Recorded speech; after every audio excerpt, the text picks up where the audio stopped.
안녕하세요. 약톡 윤약사입니다. 제가 오늘 준비한 컨텐츠는 바로 수면 유도제에 관한 것입니다. 지친 현대인들에게 있어서 꿀잠은 필수가 되었지만 많은 분들이 여전히 뒤척이는 밤을 보내고 삶의 질이 굉장히 떨어져 있는데요. 그래서 오늘은 이런 분들이 병원에 가기 전 약국을 통해서 시도해 볼 수 있는 방법 중 하나인 수면 유도제 컨텐츠를 가지고 왔습니다. 병원에 가길 꺼려 하시는 분들이나 병원에서 처방받는 수면제에 대해서 불안과 걱정이 있으신 분들을 위해서 총 4가지 제품을 준비했습니다. 오늘은 이 4가지 제품의 각각의 특징, 그리고 용법, 주의사항, 마지막으로 제가 추천하는 방법까지 정리를 통해서 말씀드리려고 합니다.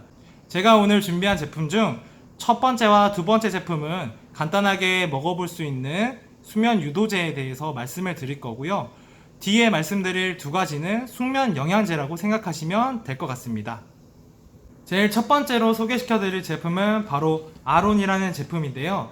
이 제품 같은 경우에는 독시라민이라는 성분으로 이루어져 있고 자기 30분 전 한정 복용이 용법입니다. 하지만 사실 저는 처음 드시는 분들에게는 이 제품을 잘 권하지 않는데요. 안 좋다는 게 아니라 이 친구 같은 경우에는 방광기가 굉장히 길어요. 그래서 이 약이 우리 몸에서 빠져나가는 시간이 상당히 길기 때문에 다음날 아침까지 머리가 멍하고 띵한 느낌이 이어질 수 있습니다. 물론 이 제품만 드시는 분들도 있기는 합니다. 머리가 멍하다는 말씀도 전혀 없으시고요. 항상 이 제품만 찾는 분들도 있습니다. 역시 약에는 개인차가 항상 있는 것 같아요. 15세 미만은 복용을 피하시는 게 좋습니다. 다음으로 소개해드릴 제품은 바로 디펙타민이라는 제품인데요.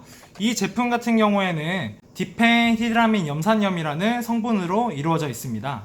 보통 자기 30분 전 하나를 복용하시는 거고요. 앞서 말씀드렸던 아론의 독시라민 성분에 비해서 방광기도 6시간에서 10시간 정도로 적당합니다. 역시 이 제품 같은 경우에도 15세 미만은 복용하시면 안 됩니다. 혹시 여러분들 항히스타민제라는 성분 들어보신 적이 있나요? 항히스타민제는 콩물 알레르기 반응에 쓰이는 약들인데요. 일반적으로 처방받는 감기약에 포함되어 있을 가능성이 높습니다. 그래서 약사님들이 복약 지도를 하시는 걸 잘 들어보면 감기약 같은 경우 졸릴 수 있다는 말씀을 하시는 경우가 있는데요.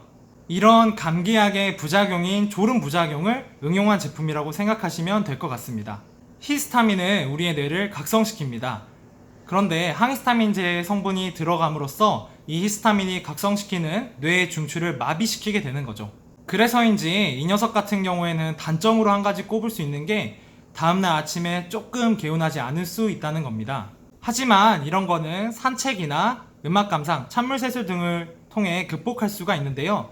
바로 히스타민을 분비시켜서 다시 우리의 뇌를 깨우는 거죠. 다음으로 말씀드릴 수 있는 주의사항은 바로 내성에 관한 주의사항인데요. 하나씩 3일 연속으로 복용을 하게 되면 내성이 생길 수 있다고 해요. 한 알로도 이전과 같은 약효를 못 보게 되는 거죠. 하지만 다행인 것은 일주일 정도 약을 쉬는 휴양기를 가진 후에는 다시 원래대로 약효가 회복된다고 합니다. 아무튼 이 친구 같은 경우에는 약국에서 가장 흔하게 쓰이고 무난한 제품으로 생각할 수 있겠네요. 다음으로 소개시켜드릴 제품은 바로 광동제약에서 나온 레돌민이라는 제품입니다. 이 제품 같은 경우에는 가장 큰 특징이 생약 제제인 점, 두 번째 특징이 입면, 잠을 들게 하는 효과보다 숙면에 포커스를 맞춘 점인데요.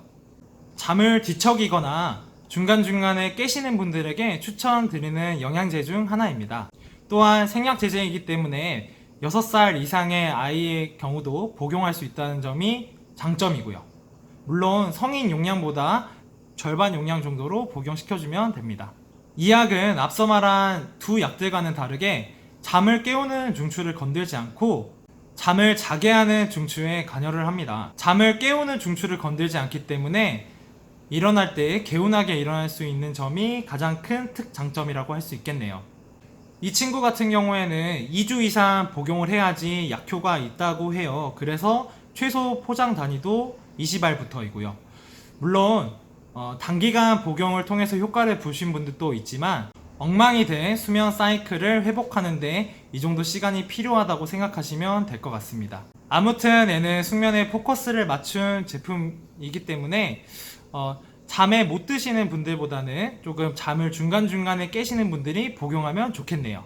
자, 이제 마지막으로 소개시켜드릴 제품은 바로 DS 드림입니다.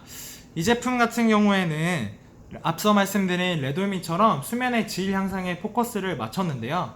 거기에 더불어 이 제품은 간 기능 활성화 효과까지 있다고 합니다. 그렇기 때문에 이 제품을 드시면은 잠도 좀 잘 오게 되고 거기에 더불어 간 기능 활성화가 되기 때문에 몸의 회복도 도울 수 있는 거죠. 앞서 말한 레돌미 제품을 한 단계 업그레이드 시킨 제품이라고 생각할 수도 있겠네요. 다만 아쉬운 점은 가격이 조금 비싸다는 단점이 있네요. 이렇게 해서 제품에 대한 간단한 소개는 마무리하고 전체적인 정리를 한번 해드릴게요. 수면은 물론 생활습관 개선이 선행돼야 되겠지만 그게 가능했더라면 굳이 약을 찾진 않겠죠. 저 역시 약대 다니기 전 시험에 대한 스트레스와 불안 때문에 불면에 시달린 적이 있었는데요.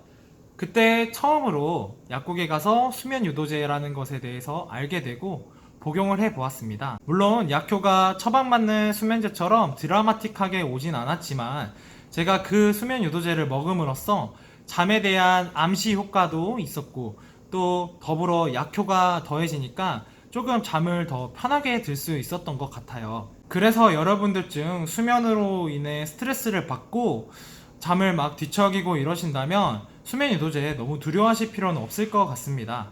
약국에서 약사님들과 상담을 통해서 본인에게 맞는 수면 유도제를 선택하시면 도움이 많이 되실 거라고 생각합니다.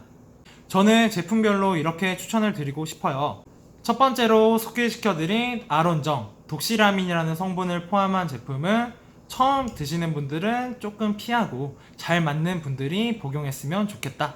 두 번째로 설명드린 디펙타민은 처음 선택하기 가장 무난한 수면 유도제 중 하나이다. 세 번째로 말씀드린 레돌미는 가성비 좋은 숙면 영양제를 찾을 때 추천드립니다. 마지막으로 소개시켜드린 DS 드림은 좀 비싸지만 내가 피로도 회복하고 싶고 잠도 좀 잘 들고 싶다 이런 분들에게 추천을 드립니다.